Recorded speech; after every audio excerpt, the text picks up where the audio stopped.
Alright, and quickly.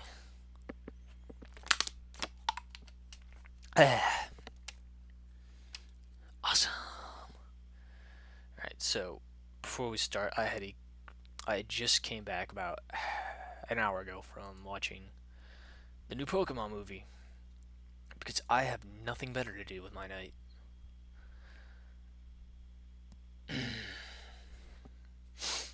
But yeah, it was one of those like limited theater things, and I had the day off from work finally. I decided, fuck it, I'll go see the new Pokemon movie, which now they have nothing to do with the series, so it's kind of good and bad in some cases.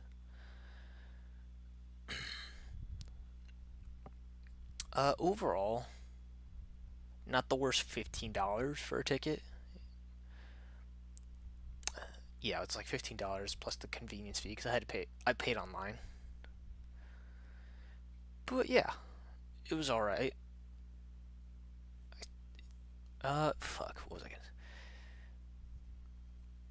gonna? Okay, hold on. So, it's about at it's about this festival of wind in this San Francisco like area, and it's like you get introduced to this whole group of characters that you won't care about. Trust me. Although one of them has the same voice as Serena from X and Y, which was very off-putting.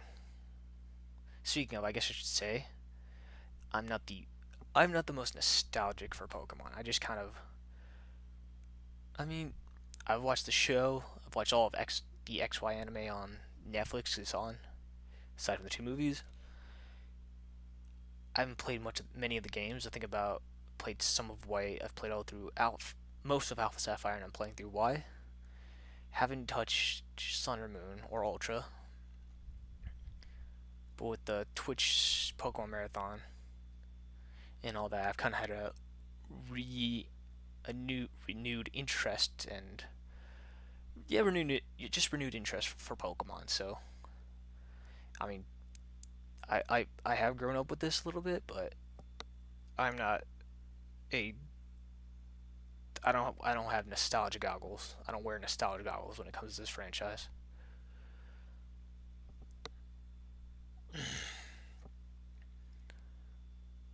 So yeah, so I kind of went in knowing that I'm not the target audience, and neither were like the 5 6 other people. They were all like the same age as me, like in their 20s, maybe a little older. And we knew I think we all knew it was gonna be like it's like this is gonna be cheesy and kind of dumb. So we all have fun with it. There was actually a point where it's like when one of the main characters admits she did something wrong, one of the guys was like, "Arrest her," and we all laughed. And that's kind of how I take some of these movies. It's just like they're good riffing material. Just like you don't have to take them seriously. You could just make jokes about them, and that's what makes them fun for me. But yeah, for the second movie in this revamped continuity, it's good. I like how now they're not really tied to the show now. Apart from Ash, there's no ties to the show.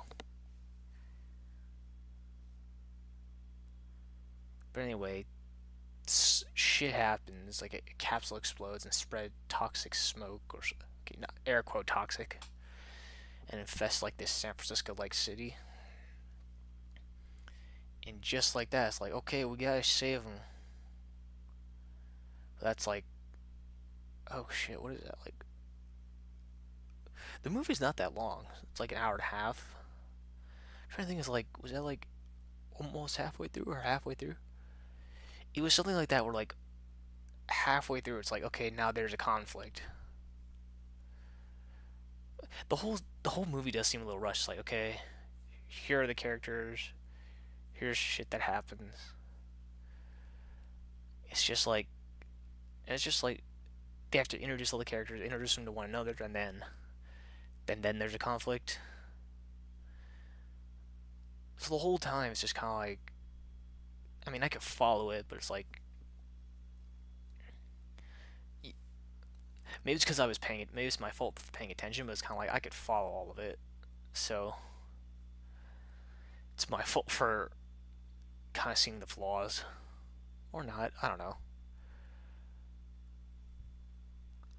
But it is definitely something that you notice, where it just goes from I don't even know, where it's like you get something is up with these people, and then it's kind of like you have to care about them, which is kind of like what the I Choose You movie, which I have for some reason, does. Again, with the revamped continuity, they're not. It's not tied to the show, so it's like they appear for this one movie and then that's it. Oh, fuck. I'm trying to think.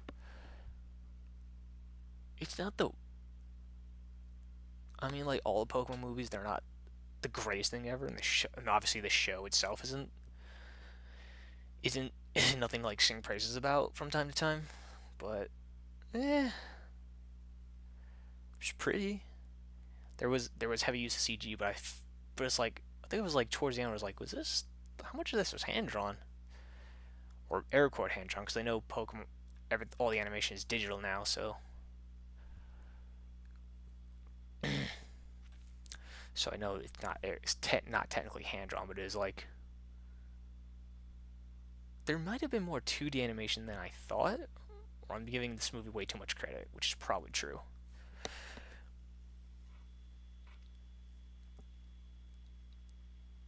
Oh, one of the other cool things is the new Pokemon Zeraora. It's like the Thunder Pokemon. Let me see if I can find a picture. He was cool. It's kind of like Cat Thor.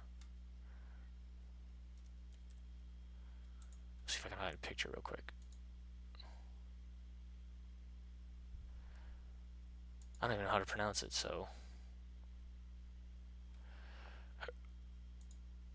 Excuse me.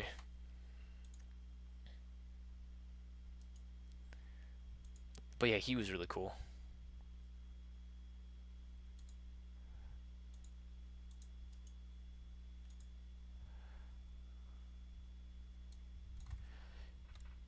And I was thinking, like, wait, are they talking about that one from Black and White? And I was like, no.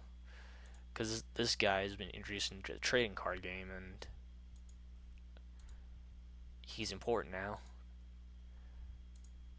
Let me see if I can quickly. But yeah, he was probably the coolest part, honestly. And also Lugia's in the movie because uh because they needed another legendary, I guess. But yeah, this is Zora. I don't know how it's pronounced, and I'm not gonna try. But yeah, he was pretty cool. Actually, no, he was cool compared to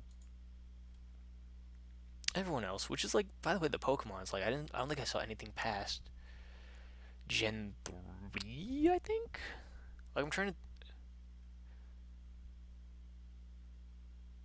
I don't really know or care why, but aside from Thundercat here, there wasn't many Pokemon. Them's the bricks, I guess, though.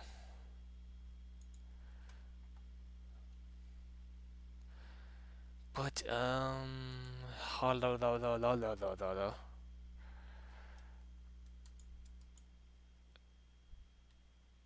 yeah. What am?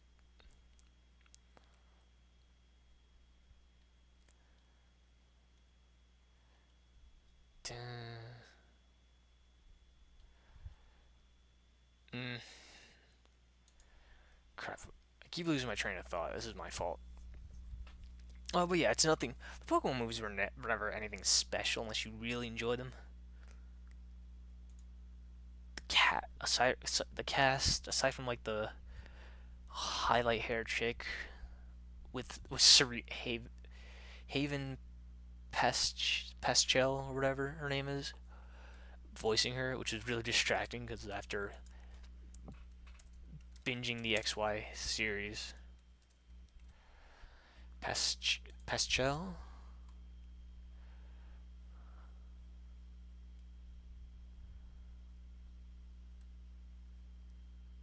However you pronounce her name.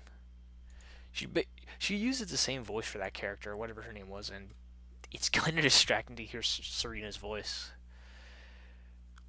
coming out of a character like her. I mean, they're all great. Voice acting was pretty good around all around, but but the characters aren't really that memorable, which is probably going to be a problem come future movies. Also, something that he noted was that there was a new director. Like the first, like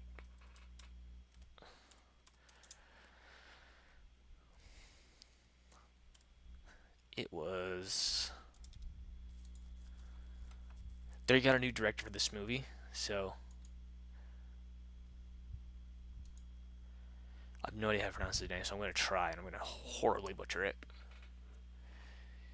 Kinihiko Yuyami. He directed the first 20 Pokemon movies, so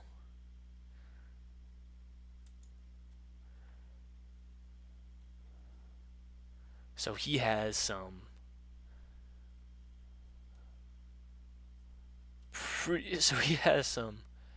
Oh shit! Oh, he's a director. He's a director of the series as well, I believe, or at least like he's a part of it. Oh, he's a general director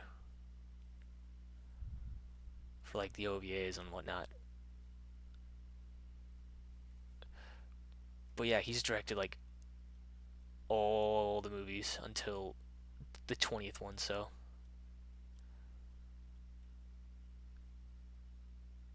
that's really interesting. So they handed it off to a new director, and it was all right.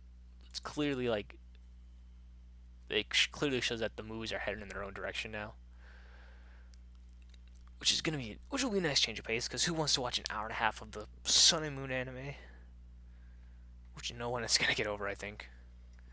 Which when I got to the theater, I was like the only one there before other people showed up, and on the screen they're playing on the because on the official like Pokemon YouTube, you can get like compilations like the themes for the TV show. So it has like so everything from like the first season to Sun and Moon was playing, and I walked in around near the end of Ruby and Sapphire, so I had listened to the Diamond and Pearl themes, which were awful, Black and White, which were not as bad, but not good either. And at least when they got the X and Y, it was because I had listened to those themes so many times, it was tolerable. And one of the weird things is when they played like the XYZ one, it's like it went like double stereo or something. I don't get how that. It's not even a thing, but it is. It was weird. And then they played the terrible Sun and Moon themes, and I'm like, and then they started over. I've not talked much about the movie, but whatever. It's not, but yeah, it's basically if you want to wait for this, go for it. If you want to see it in theaters, I would say wait for it.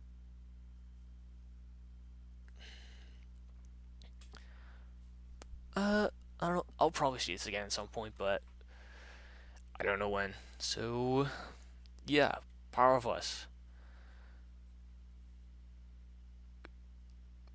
Yeah, I was gonna say it's forgettable. It kind of is, but I did see it in a theater, so I'll remember that. But yeah, I don't really, but I've never really watched the Pokemon movies to be emotional or whatnot. But it's more like they're just entertaining by how cheesy they are.